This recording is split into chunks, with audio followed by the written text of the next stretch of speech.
Nice and warm today, isn't it? Glad you're here. Almost a year living and studying in America.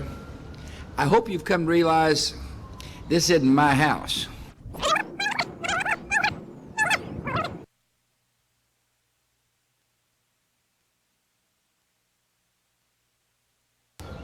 Nice and warm today, isn't it? Glad you're here. Almost a year living and studying in America. I hope you've come to realize this isn't my house. This is the people's house. And Laura and I are just temporary residents here. That's how democracy works.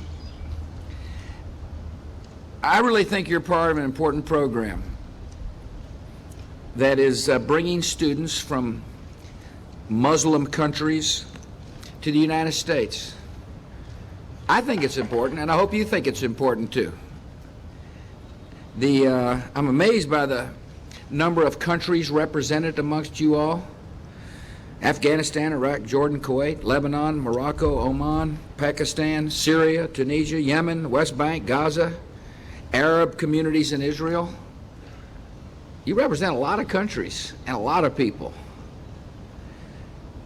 Here's what I think. I think your generation is going to help shape one of the most exciting periods of history in the broader Middle East and the world. It's a period of time when the hope of liberty is spreading to millions. And I've heard your stories, and people who know your program have talked to me about your experiences and your attitudes. So let me make a prediction that I should be able to say to the world, I have confidence in the spread of freedom because there's a young group of people who love freedom and want to do something about seeing freedom spread. That's what I think. I'm really pleased that Dina Powell is here. Dina is the Egyptian American, by the way. She ran the Presidential Personnel Department. In other words, she's the person that brought names to me that would serve in our government. It's a pretty powerful position when you think about it. I have nominated her to be the Assistant Secretary of State for Educational and Cultural Affairs. That's a big job here in America. I'm going to miss her in the White House, but our country will be well served by her serving in the State Department. I appreciate the staff of the Department of State Bureau for Educational and Cultural Affairs. I want to thank the representative from AYUSA for being here. And I appreciate the representatives from the Close Up Foundation for coming. I want to thank your chaperones for being here as well. Caring adults, people who want you to enjoy your experience here in America.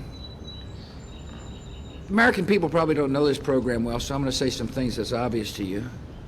First, you've been here for 10 months. Secondly, you've attended American high schools, and you stayed with American families, and you made American friends, which means that you have made contributions. You've contributed to better understanding. You've also done some interesting things. I've been told you volunteered in local charities.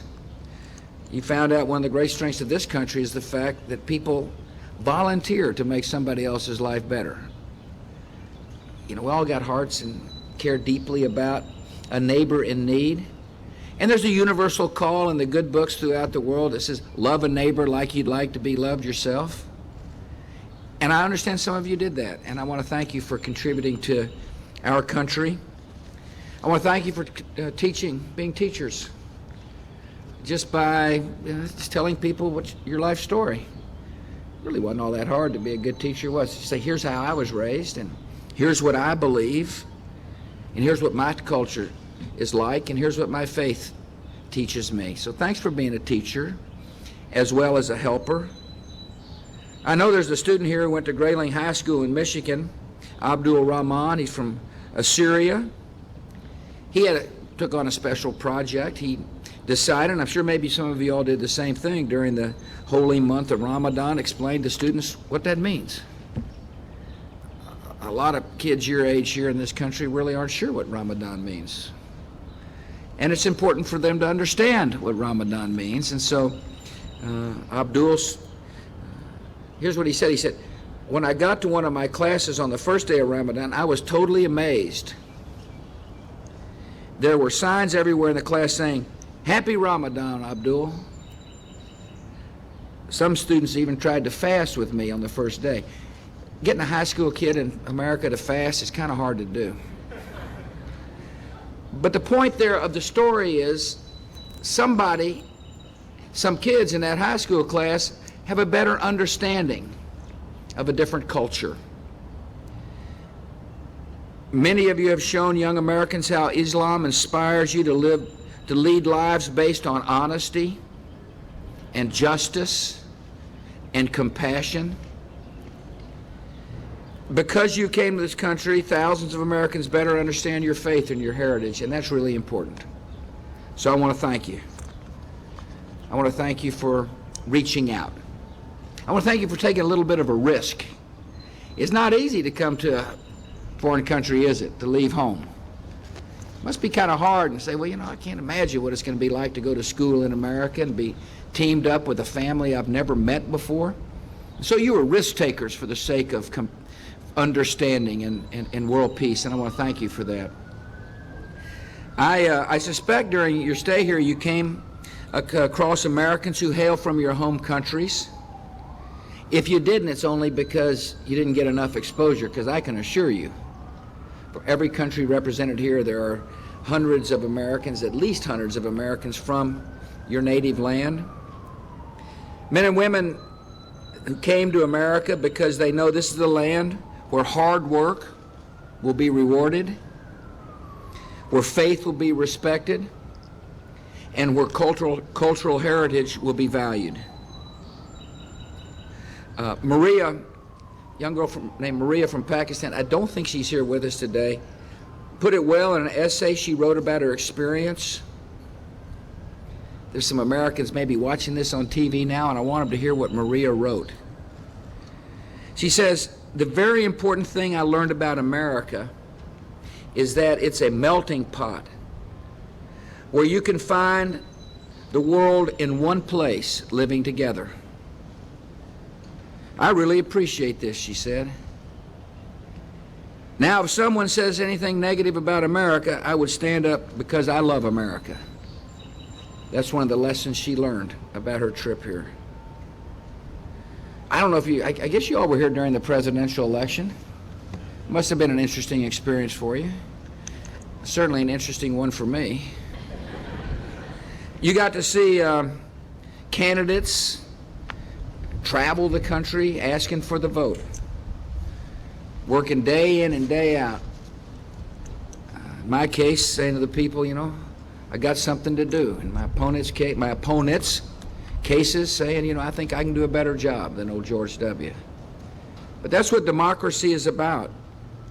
It's about understanding the boss. In our form of government, the people decide. And that's a form of government that's healthy and good.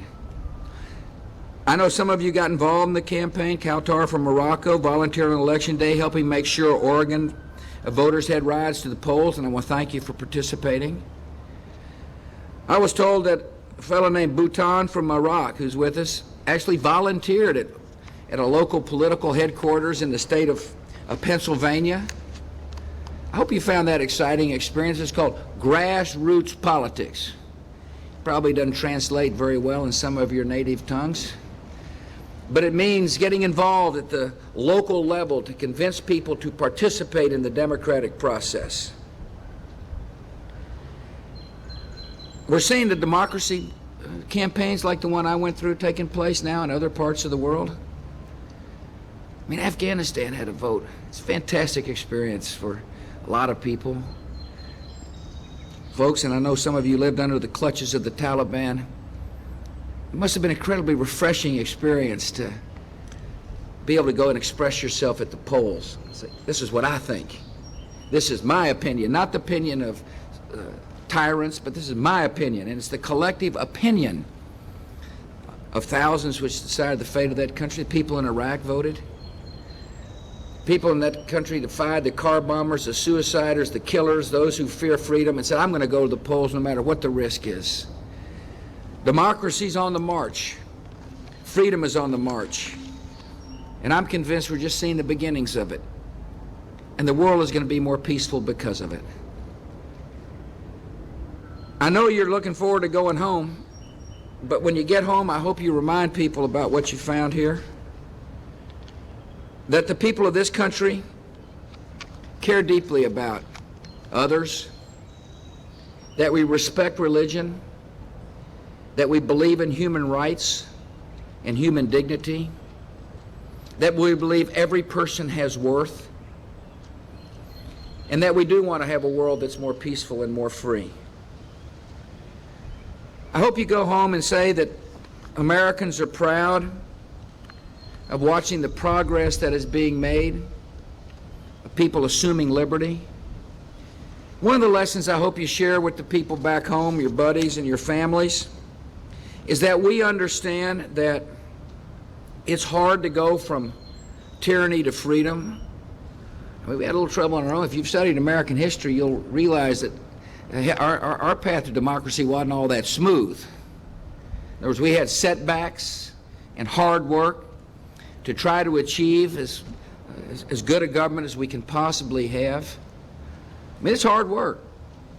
It's really hard work. I hope when you go home you explain to people that we understand that the form of democracy your country takes will reflect your values and your history, not American values and American history. In other words, we love the concept of people being free. We believe democracy is the best form of government. But we fully understand that it's got to be a democracy that suits the needs of the people in the countries from which you're from. I believe freedom is universal. I don't believe freedom is America's gift to the world. I believe there's an almighty God who speaks to different faiths, and I believe freedom is a gift from that Almighty. And that's why I'm so confident and optimistic that freedom will prevail. I hope you realize that the impact you've made on some people, a lot of people, you know, there's such things called word of mouth. People get talking, you know, I met so-and-so, I met old Abdul. Seemed like a good fella to me. And the word gets out about the values that you brought to America. There's a lot of people here in this country now, when they start thinking about the Middle East, they're going to think about it differently because of the impact you've had on them. Because you were willing to share your culture and your way of life. I hope you look at yourself as bridge builders. And as importantly, I hope you look at this experience as the beginning of a journey in which you'll become leaders. You know, old guys like me will be moving on. But someday, and I plan to live for quite a while, someday I hope to turn on my TV and see you standing up leading your country, or talking about human rights and minority rights and human dignity in the countries where you're from. I hope you understand that you have a fantastic opportunity to make a difference. You've already made a difference here in America, and with this experience, go home and continue making a difference. By the way, if you feel like going to college, come back. We got some great universities here. We want people from all around the world coming to our universities. Tell your buddies, your friends and neighbors to think about coming to America to go to university. The more exchanges there are of people of like age, the better off the world will be. Anyway, welcome to the Rose Garden. I hope you loved our country. I hope you enjoyed your experience. Hope you come back. In the meantime, I ask for God's blessings on you all and your families and the peoples of your country. Thank you for being here.